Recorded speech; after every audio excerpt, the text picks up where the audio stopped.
Today's thought for the day is taken from Romans 8, 1 to 17. And in it, St. Paul talks about the difference between a life lived through the Spirit and a life lived according to the flesh.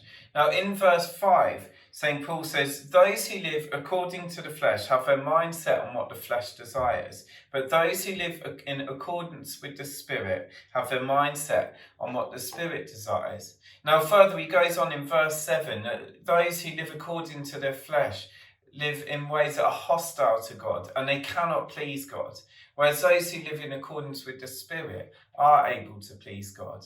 Now, it reminds me of an old Cherokee tale of a boy and his grandfather. And the grandfather describes how two wolves live inside us and have a battle for our souls. And the first wolf is bitterness, envy, jealousy, hatred, and evil.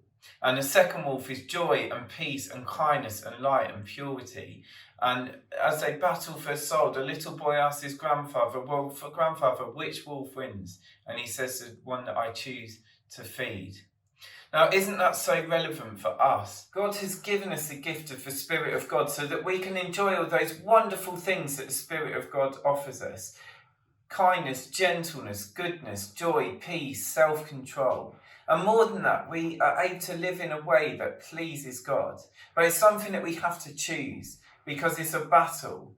Like, we can either choose those temporary pleasures, which might seem so appealing at the time, but ultimately damage our soul, or we can choose to invest in the things that really bring life in the long term. So my question is, which do you desire? Life in the Spirit or life in the flesh? And how far are you willing to battle to get that life with God?